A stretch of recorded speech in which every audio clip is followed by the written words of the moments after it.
नमस्कार, आदाब, सत श्री अकाल, जय भीम, जोहार। मेरा नाम है नवीन कुमार। लखीमपुर खीरी की घटना के बारे में वाकिफ होंगे आप, क्योंकि किसानों ने उप मुख्यमंत्री को और एक केंद्रीय मंत्री को काले झंडे दिखाने की कोशिश की। उनकी तैयारी थी, इसलिए किसानों पर कहा जा रहा है कि मंत्री के बेटे ने गाड़ी चढ़वा दी, उनका कत्लेआम करा दिया। मैं आज इसी के विरोध में काली कमीज पहनकर आया हूं। मैं ऐसी हर घटना का विरोध करता हूं जो किसानों के खिलाफ है।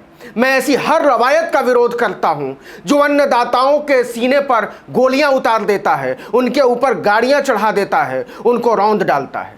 राकेश टिकैत ने कहा है कि शहीद हुए किसानों का अंतिम संस्कार तब तक नहीं किया जाएगा जब तक कि केंद्रीय मंत्री को नरेंद्र मोदी बर्खास्त नहीं करते।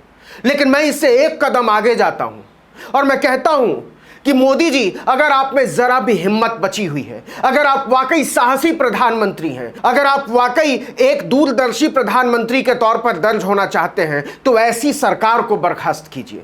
उत्तर प्रदेश की सरकार को सत्ता में बने रहने का 1 मिनट का भी हक नहीं है। ऐसी सरकार जो किसानों पर गाड़ियां चढ़ा देने के बाद भी मंत्री को बचाती है, उन पर FIR करने में देर करती है, उन लोगों को बचाती है जो किसानों के खिलाफ हैं, अन्नदाताओं के खिलाफ हैं, धरती पुत्रों के खिलाफ हैं।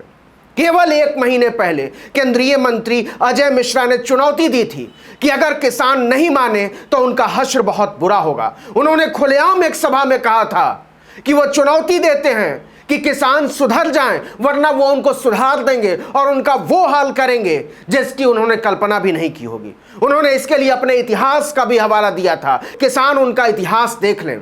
हमने इतिहास भी देखा, वर्तमान भी देखा और अब हमें भविष्य भी नजर आ रहा है। आखिर क्या वजह है कि हरियाणा के मुख्यमंत्री मनोहर लाल खट्टर खुली चुनौती देते हैं कि किसानों के साथ जैसे के साथ तैसा का व्यवहार किया जाएगा। टिट फॉर टैट, सठे साठयम समाचरित उदाहरण दिया है उन्होंने संस्कृत से। यही नहीं, एक केंद्रीय मंत्री ने किसानों को गुंडा कहा था, मवाली कहा था भारतीय जनता पार्टी के दफ्तर में प्रेस कॉन्फ्रेंस में।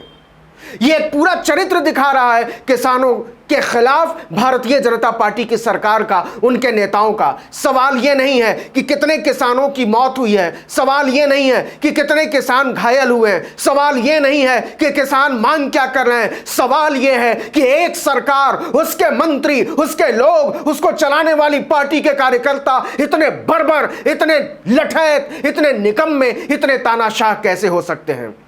यह देश नरेंद्र मोदी के होने के पहले भी था, यह देश योगी आदित्यनाथ के होने से पहले भी था, यह देश नरेंद्र मोदी के होने के बाद भी रहेगा, यह देश योगी आदित्यनाथ होने के बाद भी रहेगा।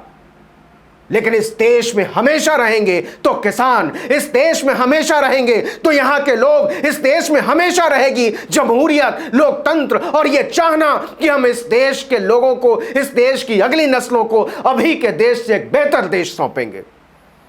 लोकतंत्र के उन्हीं उसूलों का हवाला है मोदी जी। बर्खास्त कर दीजिए योगी आदित्यनाथ की सरकार को। ऐसी सरकार जो खामोश रहती है अपने ऐसे निकम्मे अफसरों पर, अपने ऐसे कार्यकर्ताओं पर, अपने ऐसे नेताओं और मंत्रियों पर जो किसानों पर गाड़ियां चढ़ा देने की वकालत करते हैं, जो वकालत करते हैं किसानों को गुंडा कहने का, जो वकालत करते हैं उनको खालिस्तानी कहने का, जो वकालत करते हैं उनको देशद्रोही कहने का। ऐसी सरकार को 1 मिनट के लिए भी किसी राज्य की सत्ता में तो क्या, किसी नगर निगम की सत्ता में भी रहने का अधिकार नहीं है। अगर आप अनाज खाते हैं, अगर आप रोटी खाते हैं, अगर आपके बच्चे दूध पीते हैं, अगर आप फल खाते हैं, अगर आप मछली खाते हैं, अगर आप अंडा और मुर्गा खाते हैं, किसी भी तरीके से अगर आप अपना पेट भरते हैं तो किसानों के साथ खड़े होइए।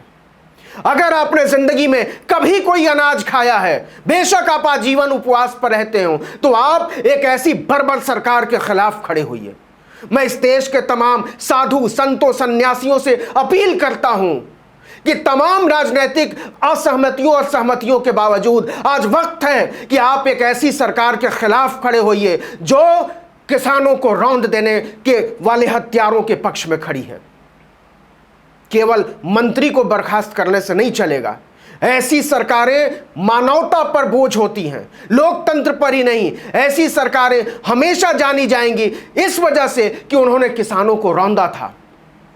एक इंसान के बतौर सोचिए। छोड़ दीजिए कि आप भारतीय जनता पार्टी के समर्थक हैं, भूल जाइए कि आप नरेंद्र मोदी के समर्थक हैं, भूल जाइए कि राहुल गांधी क्या कहते हैं, प्रियंका गांधी क्या कहती हैं, अखिलेश यादव क्या कहते हैं, मायावती क्या कहती हैं, हम क्या कहते हैं और आप क्या कहते हैं। सवाल इस बात का है, रोटी हम नहीं खाते कि रोटी आप नहीं खाते। किसानों के साथ हमारा वास्ता रोटी का है, किसानों के साथ हमारा रिश्ता दूध का है, किसानों के साथ हमारा रिश्ता पेट का है। इस देश का भविष्य नरेंद्र मोदी के बिना हो सकता है, इस देश का भविष्य योगी आदित्यनाथ के बिना हो सकता है, लेकिन इस देश का भविष्य किसानों के बिना नहीं हो सकता। आज उन किसानों पर गाड़ी चढ़ाई गई है। याद रखिएगा, अगर आज आपने आवाज नहीं उठाई तो कल का नंबर किसी का भी हो सकता है। ऐसी बर्बर सरकारें किसी की नहीं हो सकती, न छात्रों की, न नौजवानों की, न बुजुर्गों की, न औरतों की, न बच्चों की। ऐसी सरकार के खिलाफ खड़ा होना चाहिए। ऐसी सरकार के खिलाफ सिर्फ इसलिए खड़े होने की बात मैं नहीं कर रहा हूं क्योंकि कोई राजनीतिक विरोध है या हम उनकी विचारधारा को पसंद नहीं करते। इसका विरोध इसलिए होना चाहिए कि धरती पुत्रों को कुचलने वाले लोग, धरती पुत्रों को कुचलने वाले नेता जिन दलों में होते हैं, उन दलों के साथ खड़ा होना क्या इंसानियत के खिलाफ खड़ा होना नहीं है? ऐसे नेताओं के पक्ष में बोलना क्या पूरी मानवता को रौंदना नहीं है? लखीमपुर खीरी में कुछ किसानों को नहीं रौंदा है लंपटों ने। लखीमपुर खीरी में पूरी इंसानियत को रौंदा गया है, लोकतंत्र को रौंदा गया है, हमारे सपनों को रौंदा गया है, उन इच्छाओं और कामनाओं को रौंदा गया है जो कि इंसान के बतौर हम और आप रखते हैं।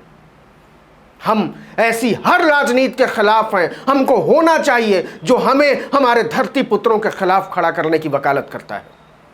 इसलिए मेरे दोस्तों, अगर आप आर्टिकल 19 इंडिया का यह वीडियो देख रहे हैं, मेरी अपील सुन पा रहे हैं, तो सोचिएगा 2 घड़ी को कि जिन लोगों ने किसानों को रौंद डाला है वो हमको और आपको रौंदने में कितने घड़ी की देर लगाएंगे। सोचिएगा कि अगर हम और आप निवाला अपने अंदर ले रहे हैं, अगर हम रोटी खा रहे हैं, अगर हम कौर तोड़ रहे हैं, तो सोचिएगा कि यह नरेंद्र मोदी की वजह से है, किसी योगी आदित्यनाथ की वजह से है, या धरती पुत्रों की वजह से है, अन्नदाताओं की वजह से है, किसानों की वजह से है। सोचिएगा इस वीडियो के बाद रोटी खाते हुए, चाय पीते हुए, अपने बच्चों को दूध देते हुए। आज मैं नहीं कहूँगा कि हमारे चैनल को सब्सक्राइब कीजिए, आज मैं नहीं कहूँगा कि हमको लाइक और कमेंट कीजिए। आज मैं सिर्फ इतना कहूँगा कि ऐसी बर्बरता के खिलाफ आप हिंदुस्तान ही नहीं दुनिया के भी जिस कोने में हों आवाज़ उठाइए। नमस्कार।